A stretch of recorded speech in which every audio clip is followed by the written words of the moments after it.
Et si l'histoire de la pomme d'Adam et Ève, celle de Prométhée, et même nos débats actuels sur l'intelligence artificielle racontaient tous, au fond, la même histoire? C'est l'idée d'une lutte éternelle, en fait. Une lutte entre notre soif de progrès et le poids parfois rassurant de la tradition. Allez, on va explorer ensemble cette tension fondamentale. Bon, allons droit au but. Le progrès, est-ce que c'est toujours une bonne chose? La réponse évidente, ce serait oui, bien sûr. Mais nos mythes les plus anciens, que ce soit chez les Sumériens ou les Grecs, ils semblent nous souffler à l'oreille un petit avertissement. Comme si chaque pas en avant, chaque nouvelle connaissance avait un prix. Alors, cette quête, est-ce que c'est une bénédiction ou peut-être une malédiction déguisée? Voilà, on a vraiment deux forces qui s'affrontent ici, au cœur de notre histoire. D'un côté, il y a cette étincelle, le progrès. C'est le désir de savoir, cette envie irrépressible d'aller voir ce qu'il y a derrière la colline. Et de l'autre côté, on a l'encre de la tradition. C'est la sécurité de ce qu'on connaît déjà, la sagesse qui nous dit de ne pas trop s'aventurer dans l'inconnu. C'est vraiment ça, le cœur du conflit qu'on va essayer de décrypter. Alors, voilà comment on va avancer. D'abord, on va se pencher sur cette tension entre progrès et tradition. Ensuite, on verra comment ça se joue dans les mythes, avec le savoir des dieux et le fameux fruit défendu. Après ça, on essaiera de voir quelle sagesse on peut en tirer, et enfin, comment tout ça nous parle aujourd'hui. Et ce qui est fou, c'est que cette confrontation, on ne la trouve pas juste dans une seule culture. Non, pas du tout. Qu'on soit dans les plaines de Mésopotamie, sur les pentes du mont Olympe, ou même dans le jardin d'Éden, on a l'impression que l'humanité se raconte encore et toujours la même histoire. C'est comme une mise en garde universelle contre la connaissance interdite. Allez, on commence notre petit voyage dans le temps. Pour bien comprendre cette tension, le mieux c'est encore de se tourner vers ces récits où les dieux, ce sont eux les gardiens du savoir. Un savoir, bien sûr, que les humains désirent plus que tout. Première étape, la Mésopotamie, chez les Sumériens. Au cœur de leur panthéon, il y a deux dieux, deux frères, qui incarnent parfaitement notre dilemme. Ils s'appellent Enki et Enlil. Et leur conflit, il va vraiment poser les bases de toute notre réflexion. Et là, on est pile au cœur du problème. D'un côté, on a Enki, le dieu de la sagesse. Lui, il veut partager ce qu'il sait avec les humains. Et de l'autre, son frère, Enlil, le grand chef des dieux, qui voit ça comme une menace mortelle pour l'ordre établi. Le don du savoir, ce n'est donc jamais un simple cadeau. Ça crée tout de suite un conflit, un danger. Du coup, on peut se demander, est-ce que le progrès, ce n'est pas au fond un acte de rébellion? Bon, on quitte les Sumériens pour un mythe qui est sûrement plus familier pour beaucoup, celui de la Grèce antique. On y trouve un titan, plutôt audacieux, et un dieu suprême, disons, assez inflexible. Et là, franchement, ce mythe illustre parfaitement notre propos. Prométhée, il vole le feu, qui est le symbole ultime du savoir et de la technologie, pour le donner aux humains. C'est un acte de progrès immense, un cadeau inestimable. Mais la réaction de Zeus, le gardien de l'ordre, elle est terrible, un châtiment éternel. Le message, il est limpide. Défier l'ordre établi au nom du progrès, même si c'est pour le bien de l'humanité, ça a un prix. Et ce prix est terriblement élevé.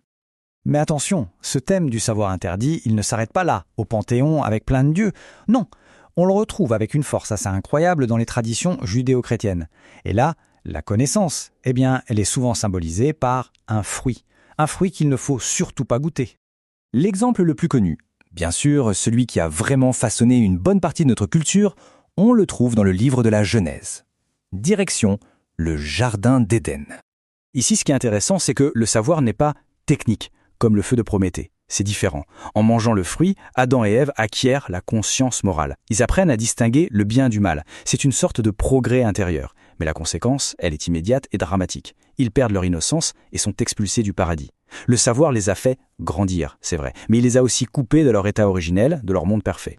Allez, on continue avec un texte un peu moins connu, mais qui est tout aussi pertinent. Le livre d'Enoch. C'est un écrit qu'on appelle apocryphe et qui raconte lui aussi une histoire de savoir interdit transmis par des êtres divins. Dans cette histoire, ce sont des anges déchus qui viennent enseigner aux humains des arts et des sciences interdites.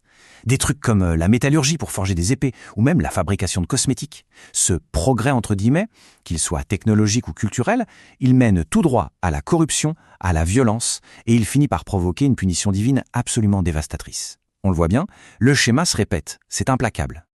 Bon, on a toutes ces histoires qui se ressemblent énormément. Alors, qu'est-ce qu'on en fait ? Est-ce que ce sont juste de jolis contes ou est-ce qu'elles contiennent une vérité bien plus profonde sur qui nous sommes, sur notre propre nature ? C'est là qu'il faut essayer de regarder au-delà des mots, au-delà du récit littéral. Et cette citation, elle résume parfaitement l'idée. La question, ce n'est pas de savoir si ces événements ont vraiment eu lieu, si c'est historiquement vrai, non. Ce qui compte, c'est la sagesse que ces histoires transportent à travers les âges. En fait, ces mythes, ce sont des outils des outils pour penser le monde et surtout pour réfléchir à notre propre place dans ce monde. Donc le point crucial, c'est vraiment ça. Ces récits sont des miroirs. Ils ne nous parlent pas de dieux lointains ou de titans oubliés, non, ils parlent de nous, de notre propre tendance à vouloir toujours plus, de ce conflit intérieur qu'on peut tous ressentir entre l'envie d'aller de l'avant et la prudence. Finalement, c'est une mise en garde intemporelle contre les dangers de nos propres ambitions. Et tout ça, ça nous ramène directement à nous.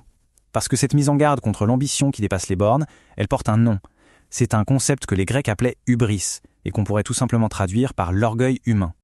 C'est vraiment ça le fil rouge qui relie toutes ces histoires. Prométhée, Adam et Ève, ou les humains qui ont été instruits par les anges déchus.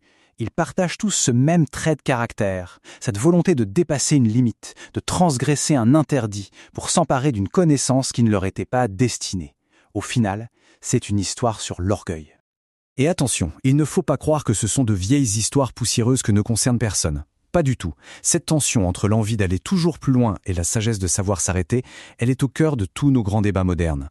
L'intelligence artificielle, les modifications génétiques, l'exploration spatiale. À chaque fois, c'est la même question qui revient.